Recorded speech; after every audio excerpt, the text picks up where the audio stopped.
पुनः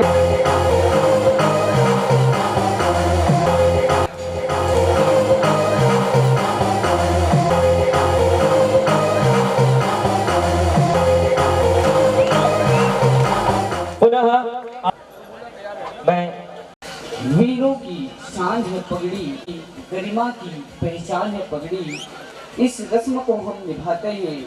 आइए अतिथियों को बांध पगड़ी, आइए अतिथियों को बांध पगड़ी।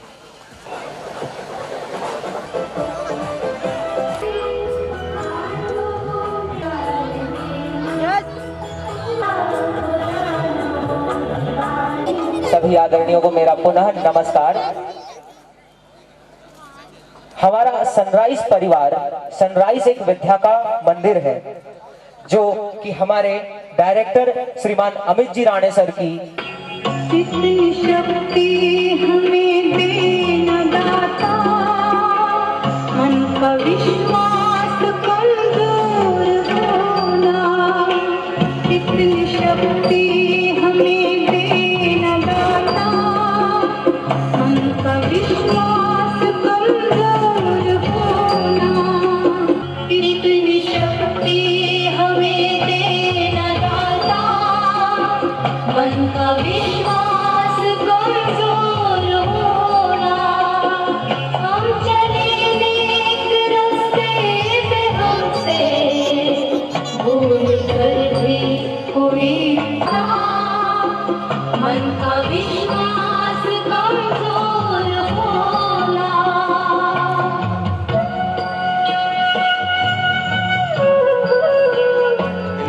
ज्ञान के होंगे तू हमें ज्ञान की रोशनी दे, हमें देना दाता, मन का विश्वास कमजोर होना।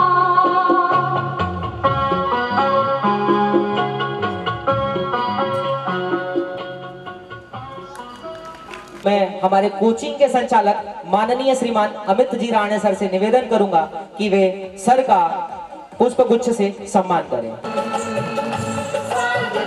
मंच पर उपस्थित अमित जी, जिन्होंने एक बहुत ही एक सपने को आज साकार होते हुए जैसे मैंने देखा है, उसके लिए मैं उनको साधुवाद बधाई देता हूँ, बहुत सारी शुभकामनाएं देता हूँ।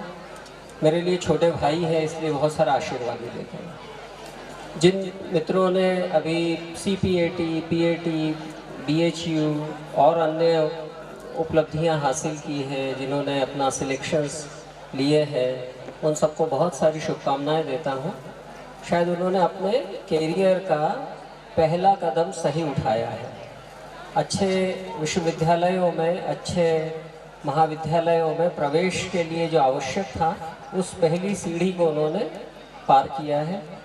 सामने बहुत बड़ा मैदान है, बड़ी चुनौतियां हैं और जीवन को बहुत आगे ले जाना है, तो मेरी बहुत सारे शुभकामनाएं हैं, मेरा आशीर्वाद है।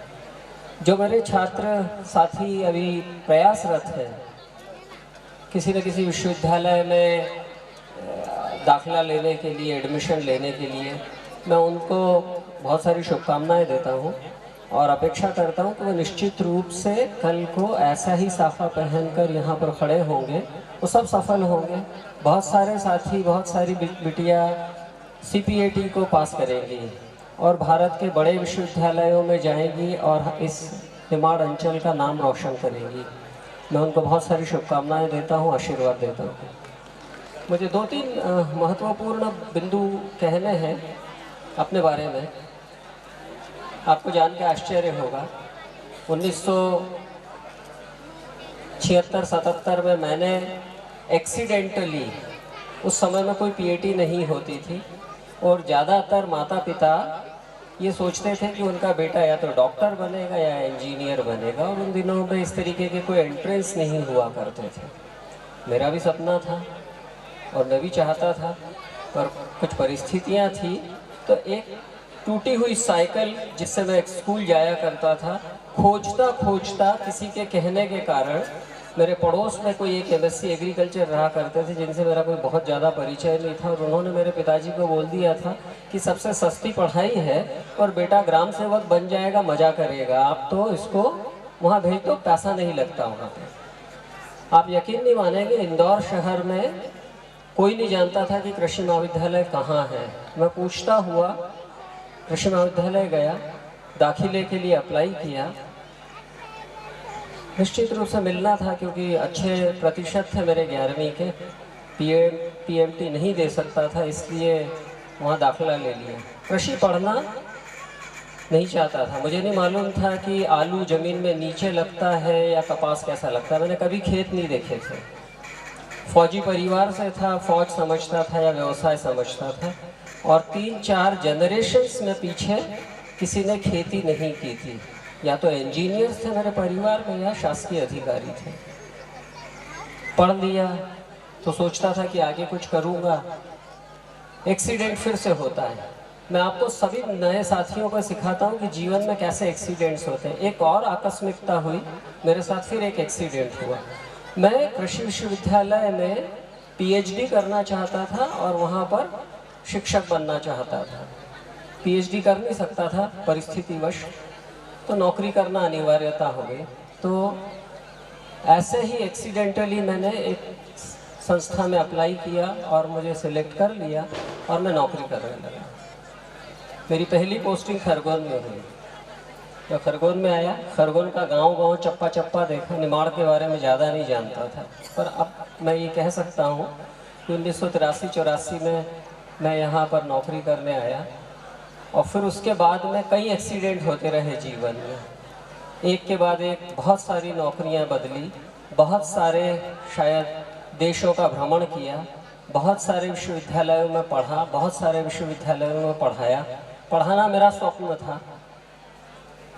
तो आज वापस जब घूम के मैं इस खरगोन नगर में आया तो एक विश्वविद्यालय का प्रतिनिधि के रूप में आपके सामने, एक कुलपति के रूप में आपके सामने खड़ा हूँ, और मेरे सामने इतने सारे मेरे छात्र, मेरे साथी, मेरे दोस्त यहाँ पे बैठे हुए हैं। तो ये एक चक्र है जो घूम के कहीं ना कहीं वहीं आपको लेके आता है। ये एक आनंद है। कैरियर को डिफाइन करना, कभी कभी हम सोचते हैं कि हम हमारा कैरियर डिफाइन कर लेंगे, मगर जीवन की आकस्मिकताएं ऐसी होती हैं कि आप अपना कैरियर जिस दिशा में ले जाना चाहते हैं नहीं ले जा पाते। पर जहां आपको लेके जाता है जीवन, आप वहां पर भी अपने लिए अपना मुकाम, अपना स्थान तय कर सकते हैं, निश्चित रूप से कर सकते हैं। अब तक खेती को ऐसा शिक्षा का क्षेत्र माना गया कि जिसके अंदर ये सोचा जाता था कि शायद इसका कोई महत्व नहीं है, इसमें कोई व्यावसायिकता नहीं है, ये व्यावसायिक पाठ्यक्रम नहीं है, इसकी क्या मान्यता है। ग्रामीण बच्चे जो कहीं और नहीं जा सकते, जिनके माता पिता कुछ और नहीं पढ़ा सकते, तो उनको, या जो बच्चे साइंस में फेल हो जाते हैं तो उनको 12th एग्रीकल्चर करा दिया जाए। मगर धीरे धीरे समय बदलता जाता है, और अब देखते हैं कि अब पहले पीएटी शुरू हुई, फिर सभी राज्यों ने पीएटी शुरू की, फिर सीपीएटी शुरू हुई, फिर बहुत सारे और विश्वविद्यालय आए। आज की तारीख में भारत के करीब जो 1041 विश्वविद्यालय हैं, और नई शिक्षा नीति है उसके अनुसार से सभी को अनिवार्य कर दिया गया है कि सभी विश्वविद्यालय, चाहे वो IIT, IIMs, central universities, deemed universities, private universities या गवर्नमेंट की सारी दूसरी यूनिवर्सिटीज़, सभी के लिए ये अनिवार्य कर दिया गया है कि वो कृषि शिक्षण को सबसे महत्व दें। और कृषि शिक्षा है क्या? ये व्यावहारिक, वैज्ञानिक और प्रबंधकीय शिक्षा है, और ये शिक्षा अनुसंधान आधारित शिक्षा है। बगैर अनुसंधान के कोई भी शिक्षण संस्थान अच्छे कृषि वैज्ञानिक, कृषि के व्यवसाय नहीं बना सकते। हमारे देश के अंदर समस्या ये है कि हमारे भारत के जीडीपी का, ग्रॉस डोमेस्टिक प्रोडक्ट का मात्र 0.25% कृषि अनुसंधान, कृषि शिक्षण और कृषि विस्तार के ऊपर खर्च होता है। और ये एक शोचनीय मुद्दा है। जिस देश की जनसंख्या का 66% आज भी प्रत्यक्ष या परोक्ष रूप से खेती के अंदर अपनी आजीविका खोजता है, वहाँ रोजगार खोजता है, उस देश के अंदर उसकी जीडीपी का मात्र 0.25% हम अनुसंधान, हम शिक्षण, हम विस्तार, हम इसके आगे बढ़ाने के लिए, नए ज्ञान के सृजन के लिए, नए नॉलेज क्रिएशन के लिए खर्च करते हैं। ये शायद देश के लिए एक शोचनीय मुद्दा है। ये एक ऐसा विषय है जिसके ऊपर गंभीर चिंतन करना चाहिए। और ये जो नया भारत युवा किसान जो मुझे यहाँ सामने इतनी बड़ी संख्या में बैठा हुआ दिख रहा है, उनसे ही अपेक्षा है। पिछले 40 वर्षों से अनेक समितियां बनाई गई और कहा गया कि कम से कम इसको 0.5 किया जाए, 1% किया जाए या 2% किया जाए। किंतु आज तक भी सरकारें ये चाहती हैं कि किसान की आय 2 गुनी हो जाए, 4 गुनी हो जाए। कतई संभव है, हो सकता है, पर हम कृषि शिक्षण के ऊपर क्या करते हैं, कितना खर्च करते हैं कृषि शिक्षण के? शोचनीय मुद्दा है। आज हमारे विश्वविद्यालयों की स्थितियों को देखते हुए लगता है कि क्या ये विश्वविद्यालय नए नौजवान वैज्ञानिक, नए नौजवान व्यवसायी, नए नौजवान उद्यमी ये खड़े कर सकते हैं क्या? कृषि क्षेत्र में अपार संभावनाएं हैं। एक आखिरी बात कहूँगा, क्योंकि आप सभी एग्रीकल्चर को किसी न किसी रूप में पढ़ने वाले हैं। एक बात याद रखिए, अपस्ट्रीम और डाउनस्ट्रीम, यानी कि एक नदी बहती है ना, तो नदी जहाँ से बह के आती है उसके ऊपर का क्षेत्र, और नदी जहाँ से बह के जाती है उसके नीचे का क्षेत्र। इस तरीके से समझिए। तो खेती के अंदर यदि हमने उत्पादन बढ़ाने की बात करते रहे सतत, तो उससे कोई नए रोजगार सृजन नहीं होने वाले हैं, ये याद रखिए। आप जिस 1 हेक्टेयर के अंदर आज 20-25 क्विंटल कोई अनाज या कोई फसल पैदा करते हैं और उसको आपने 25 से 45 भी कर दिया, 50 भी कर दिया, तो नया रोजगार सृजन नहीं होता। मेरा स्वयं का अनुसंधान है, मेरा स्वयं का अनुभव है कि 1 हेक्टेयर अश्योर्ड इरिगेटेड लैंड के अंदर जहां पर 3 से 4 फसलें लेने की संभावनाएं हो, ऐसे क्षेत्र के अंदर भी 365 दिन में से सिर्फ 156 दिन रोजगार के सृजित होते हैं उस परिवार के लिए। और जब हम परिवार बोलते हैं तो 3 से 4 लोग उस खेत के टुकड़े को संभालते हैं। और यदि वो सूखा क्षेत्र है तो सिर्फ 90-85 दिन के ही रोजगार सृजन होते हैं। इसका मतलब यही हुआ कि खेतों में लोग अधिक हैं और उनको पूर्ण रूप से रोजगार नहीं मिलता, यानी हम खाली हैं। तो हम यदि उत्पादन बढ़ाते भी जाएंगे, मशीनीकरण भी करते जाएंगे, तो उस रोजगार के, मानव रोजगार के अवसर और कम होते चले जाएंगे। तो रोजगार है कहाँ कृषि? रोजगार सृजन तो करना पड़ेगा, क्योंकि 100 में से 66 लोग खेती करने वाले हैं, 100 में से 66 लोग अभी भी गांव में रहने वाले हैं। तो बगैर रोजगार के सोचे कुछ नहीं हो सकता। तो कृषि शिक्षा के व्यावसायिक करने का एकमात्र रास्ता है कि डाउन स्ट्रीम के अंदर, यानी कि उत्पादन के पश्चात सारी कृषि प्रक्रियाओं के अंदर इस तरीके के अनुसंधान हो, इस तरीके के शिक्षण हो, इस तरीके का दस्तावेजीकरण हो, सरकार की नीतियां और योजनाएं इस प्रकार की हो कि जो किसान अपना उत्पादन करता है उसको उसका सही दाम मिल सके। एक चाय बनाने वाला अपने चाय की दाम स्वयं तय करता है।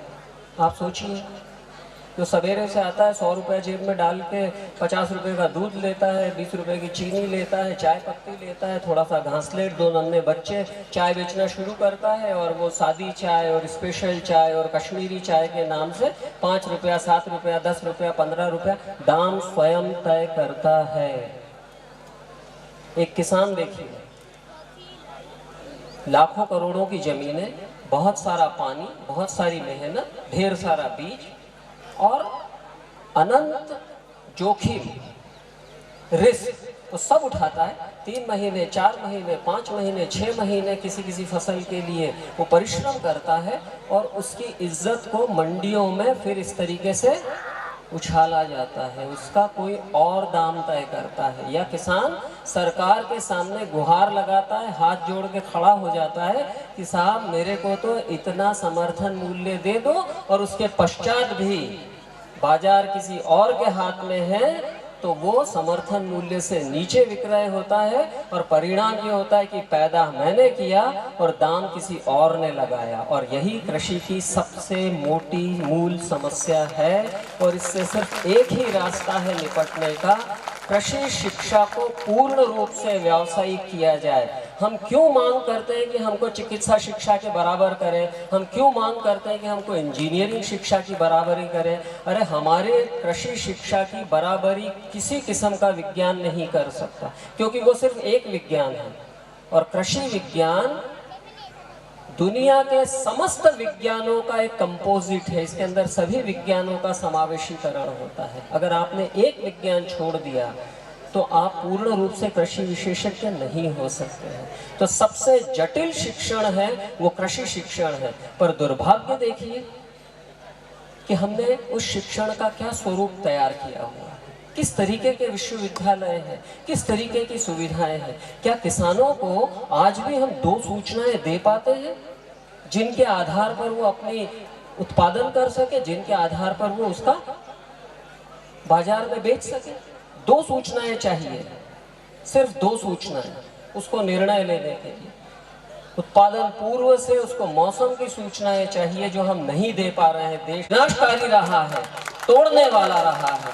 स्त्रियां हमेशा से सृजनकारी रही हैं। न जाने कितनी महिलाएं आदिकाल में, जब मनुष्य का वो सिविलाइजेशन नहीं हुआ था, डोमेस्टिकेशन नहीं हुआ था, तो हजारों लाखों स्त्रियों ने अपने बच्चों की भूख मिटाने के लिए बहुत सारे जंगली वस्तुओं को खाया होगा, लाखों उसमें मरी होगी। उसमें से किसी को पता चला होगा कि ये दाना बहुत स्वादिष्ट है, उसने अपने बच्चे को खिलाया, वो दाना जमीन में गिरा, उसका फिर से पौधा हुआ और आज हम किसी को मक्का कहते हैं, किसी को चावल कहते हैं, किसी को दालें कहते हैं। गौओं को हमने पालन कर लिया, पशुओं का हमने पालन कर लिया। यदि आप एग्रीकल्चर के डोमेस्टिकेशन के हिस्ट्री पढ़ेंगे तो आप पाएंगे कि ये सारा का सारा स्त्रियों के द्वारा किया हुआ है। आज इतनी बड़ी संख्या में मैं मेरी नन्ही दोस्तों को यहाँ बैठा हुआ देखता हूँ, एग्रीकल्चर पढ़ने के लिए आतुर देखता हूँ, तो मेरा शायद हौसला बढ़ता है।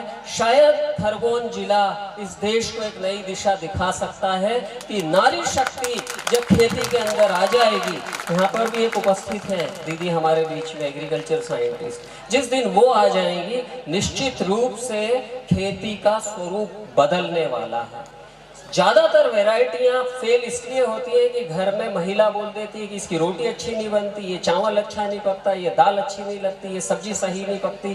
कोई कृषि वैज्ञानिक उनसे पूछने नहीं जाता है कि आपको किस तरीके का अनाज चाहिए कि आप अपने परिवार को स्वादिष्ट, आसानी से पकने वाला, अच्छा खिला सके। इसका मतलब ये हुआ कि देश में पुरुषों से अधिक महिला कृषि विशेषज्ञों की आवश्यकता है। बहुत साधुवाद, बहुत आशीर्वाद आप सभी को। मेरे हमारे जो कुल सचिव महोदय हैं, आपने आमंत्रित किया है, आप सभी के लिए दरवाजे खुले हैं। मैंने अमित जी को अभी कहा था कि आपके सनराइज, ये सनराइज नाम बहुत अच्छा है, जानते हैं मेरे नाम का अंग्रेजीकरण है। ये मेरा नाम अरुण है और अरुण का मतलब होता है सनराइज।